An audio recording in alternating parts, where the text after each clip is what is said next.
9 सीटों पर उपचुनाव और नतीजे आपके सामने हैं।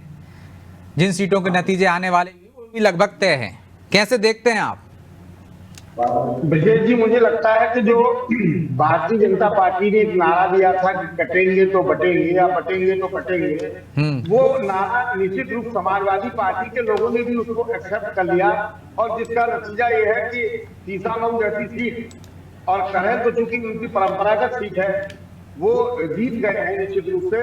तो ये सबसे बड़ी बात है समाजवादी पार्टी के लिए कि एक तरफ समाजवादी पार्टी का संगठन चुनाव लड़ रहा था, एक तरफ भारतीय जनता पार्टी की सरकार चुनाव लड़ रही थी, और सत्ता का ये चुनाव कहा जाता है। तो निश्चित रूप से समाजवादी पार्टी को मुझे लगता है 2 सीटें मिल गई हैं, इसमें संतोष करना चाहिए कि उनकी मेहनत रंग लाई।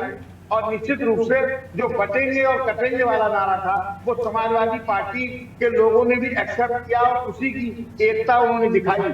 सत्ता का चुनाव था तो निश्चित रूप से भारतीय जनता पार्टी को तो मुख्यमंत्री की चूंकि प्रतिष्ठा दांव पे लगी थी, वो जीतना ही था, उसमें कोई नई बात नहीं है। तो कुंदरकी में कैसे देखते हैं इस नारे को आप?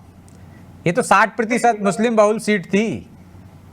कुनरकी की स्थिति दूसरी है, वहां अभी मतगणना चल रही है और कभी भाजपा आगे हो जाती है, कभी सपा आगे हो जाती है। हालांकि अब थोड़ा सा गैप बढ़ गया है, लेकिन अभी रिजल्ट जब तक नहीं मेहरा जी, थोड़ा सा मैं बता रहा हूँ, वहाँ पर 1 लाख वोट की लीड है वहाँ बीजेपी की, कोई वो टक्कर में ही नहीं है वहाँ तो समाजवादी पार्टी 10,000 वोट मिले उनको।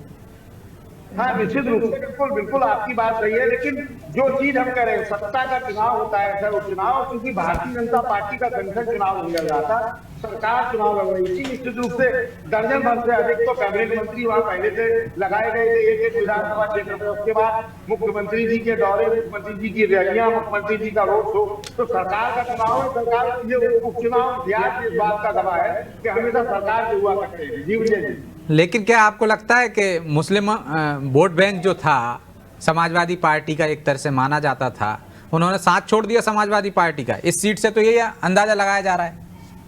नहीं, निश्चित रूप से इसमें एक भूल जिसको हम कह सकते हैं या जो गलती कही जा सकती है समाजवादी पार्टी की, ये रही कि उन्होंने जो कांग्रेस से गठबंधन किया और कांग्रेस को सीट नहीं दी।